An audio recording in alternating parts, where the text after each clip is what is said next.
Welcome to New Possibilities. I speak truth to power without fear. In my last video about the University of Missouri, I pointed out how a white student has been arrested for making threats against black students at the university. And today I came across another article that pointed out that a second white student has been arrested for making similar threats against black students at the university. If these people are guilty of these crimes, I hope that they receive the maximum sentence. And I hope that any other people who threatened and harassed black students at that university, I hope they are brought to justice as well. Now, in my last video, I talked about the whole issue of integration versus separation. I talked about predominantly white colleges versus historically black universities and colleges. Today I came across a story that's just a reminder of how we can't escape from racism. We can't escape from white supremacy. No matter whether we go to a historically black college or to a predominantly white college.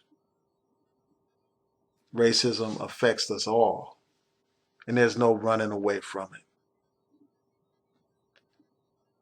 I'm reminded of the movie The Matrix. In that movie, they talked about how eventually someone was going to have to confront the agents because they control the system. And that's what we're going to have to do. We are going to have to confront white supremacy head on. There's no escaping it. Before I go into that in more detail, I just want to read some of these threats that Howard University students received. It's very troubling.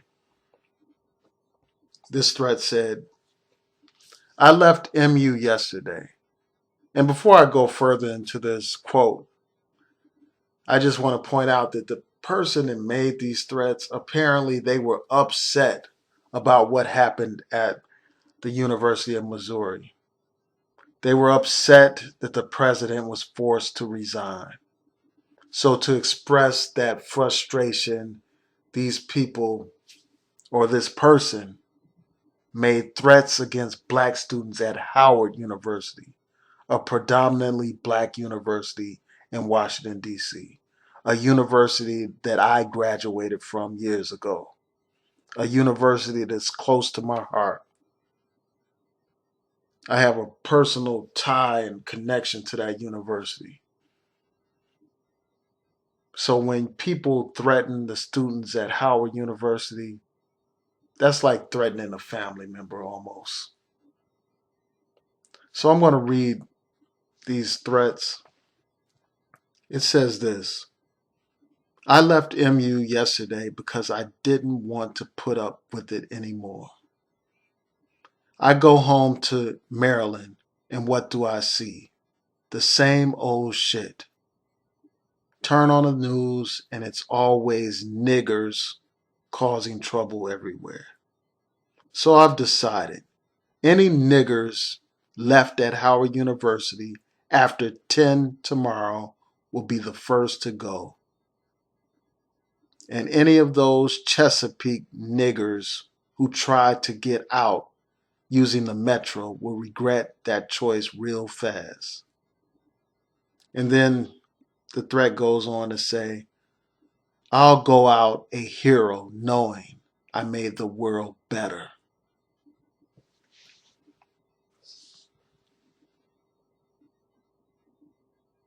So that's some of the threats.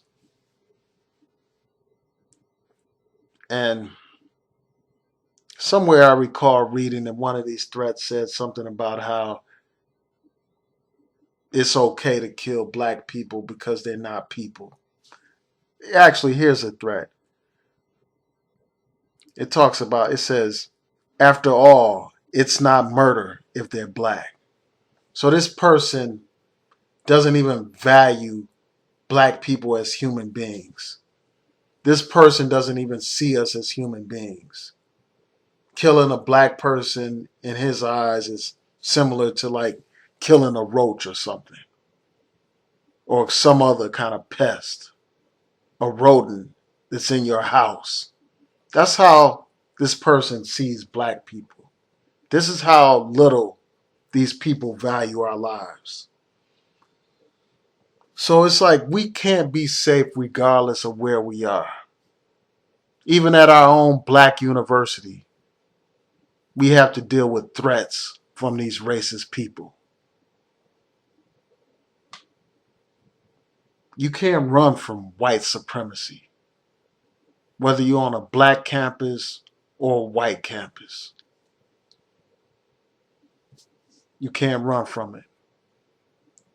And we have historical examples of how black people try to establish their own communities, their own viable communities, separate from the white racist community.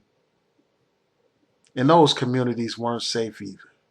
We all know about Black Wall Street, how at one point African Americans had all kinds of businesses and they had a thriving, prosperous community. And what happened? White supremacists destroyed it, wiped it out. Can't run from white supremacy. We have to confront it. Even our brothers and sisters who remained on the continent, the mother continent of Africa, while their brothers and sisters were sold into slavery and forced to be slaves in the West, that white man wasn't content with that.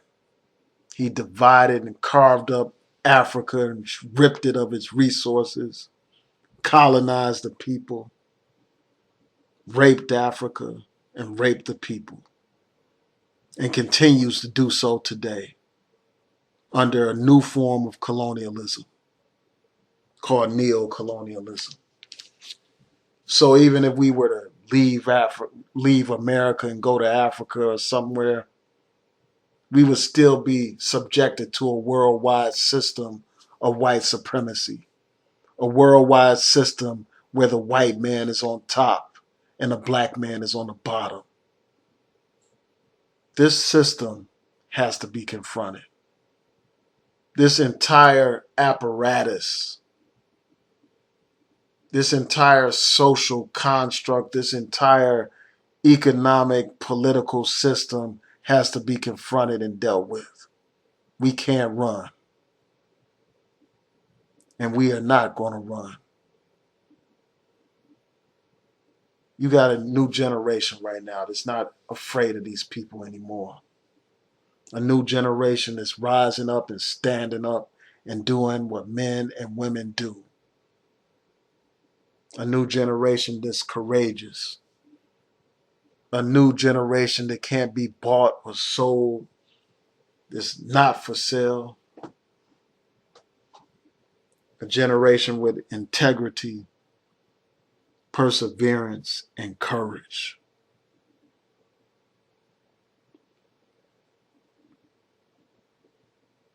We won't be moved. We won't be intimidated by these racist pigs. We will confront them and we will deal with them. And I hope that the criminal justice system does what it claims that it's supposed to do. Because if they harm any of those students at Howard or the University of Missouri or anywhere else, all hell is going to break loose.